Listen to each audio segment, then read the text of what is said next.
my chest became a bed, and I was able to sit in it no matter how bumpy the mattress is. You understand what I'm saying to you? Do you get what I'm predicting in this conversation?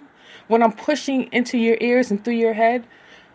Me having to have social media is because this is a part of the translation. Without it, you literally will be cut off from your social health.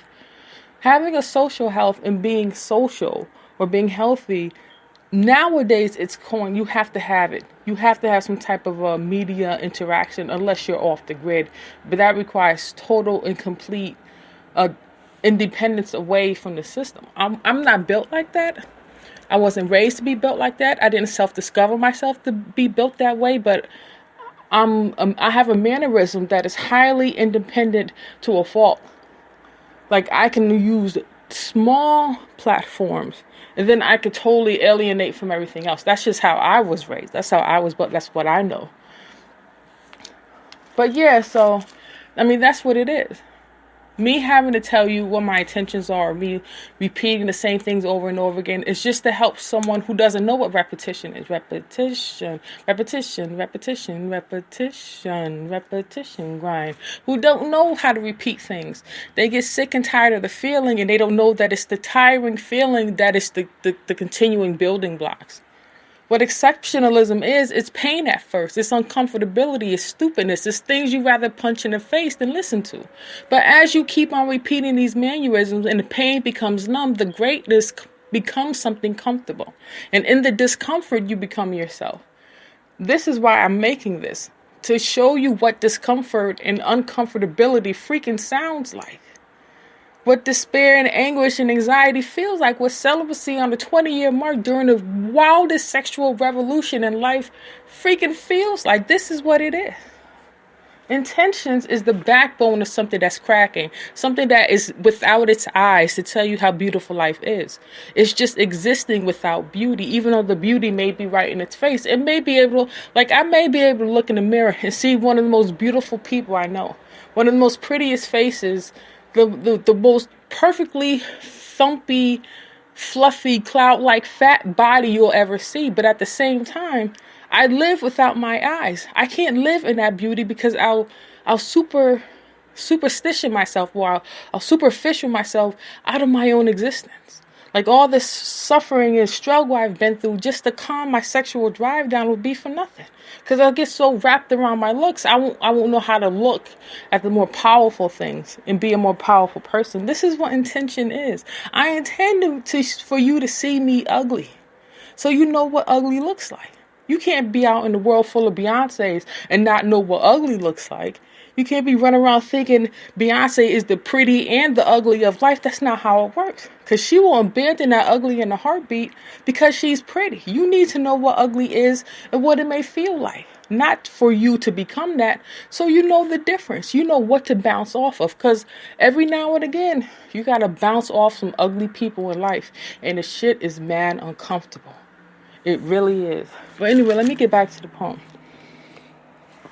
Okay, so now we're at, my mind calls me in many distinct ways, from colors of sound to rays that bounce in ways that reform and denounce the brain. How will I ever fix what is left flat, what is meant to drift? I look to my intentions, my dangerous array of self-inflict. This is what I was just telling you about. Living without my eyes, because my eyes see beauty in way too many things. It's almost like choosing blindness, just so you can strengthen a different sense, just so you can keep, you can keep your intelligence.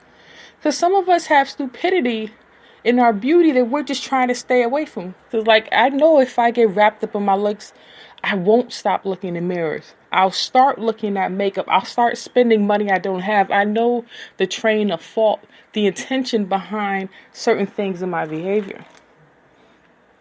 I intend to harm, yet I do not intend to be harmed. I intend to become you, and I do not expect you to believe me.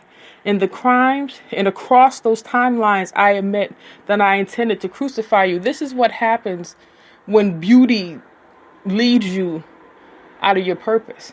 When you've done the ugly work, where you went behind and you touched the grease and you fixed the wheel, all of a sudden the pretty car done told you didn't do the work you just did. This is the person that's crucifying you.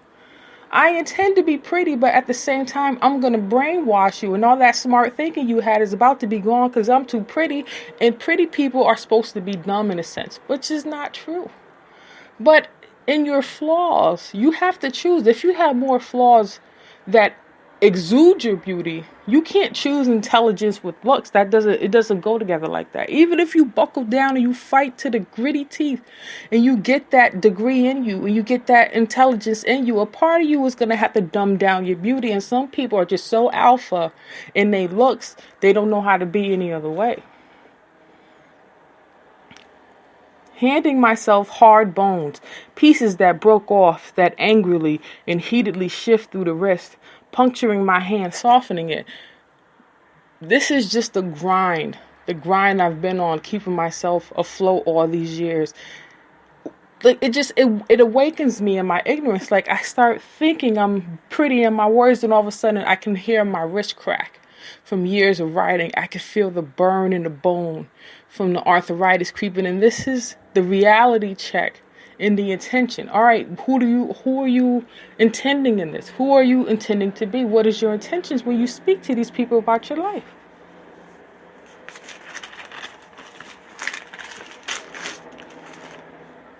Bubbles ripping through my body at the hip, intending humiliation and shame, debilitating it may be, but I intend to sit and give pause the dull blood and sheen to its grip.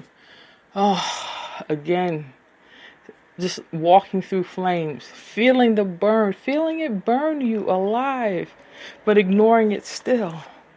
This is the monstrosity of my intent. These are my intentions. Humiliation became a killer in me and is squatted in my mansion, refusing to leave. And I match squat, diffusing to greed, locked without charm and loving hands. I beat it on doors unlocked, glancing into a lonely stare. This is life.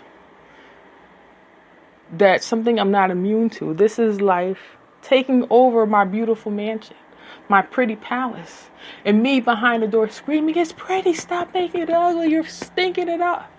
And me saying, okay, humiliation, I see you. Let me match your intent. Let me sit down and endure this burn with you. Let me match squats and stop being so greedy about very frivolous things, very superficial things. Let me stay without the charm and the loving hands that made me so beautiful in that monster's A.E.V. Let me beat down this door without actually touching it so I can glance into the loneliness that's really looking through these eyes from the other side. Again, it's just the breaking back, awakening me, begging the intent.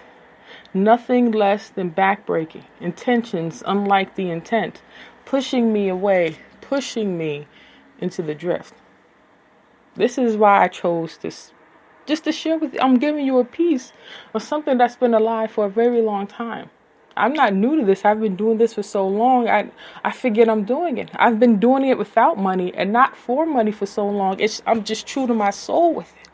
I only know how to soulfully do this. I don't know how to hustle it and grind it and do it any other way. That does sound stupid and crazy because it's about money. But at the end of the day, if I did it for this long and it kept me alive,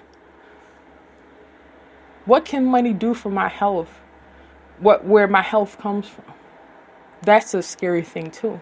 Trying to jump into money and then all of a sudden what you thought was so priceless is only worth pennies to you on the market. Dangerous to your pride. But pride is meant to be broken, like most things. If it can't be broken, it can't be shelved. It can't be shipped out. I'm telling you, never be so godly good that you're no good to the world. And I think this is what I'm doing. I'm trying to not to be such a goody two-shoes, such a disappearing act, such an angel and devil in one, that I'm no good to a social, to be social, to go to the movies with a friend or hang out with a girlfriend. You know what I mean? Just finding what the intent is and letting you know what my intentions are. I guess that's the purpose of intentions.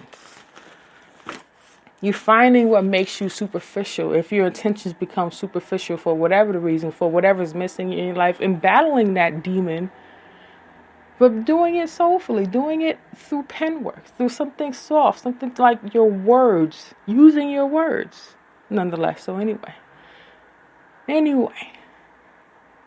Learning to laugh at yourself. Laugh at yourself every now and again. You'll see things aren't so serious. But I digress. And I hope you enjoyed your holidays. You know I love you. See you when I see you. Talk to you later. As much as I thought I could plan a podcast, that is not going to happen. I do not have the mindset to sit here.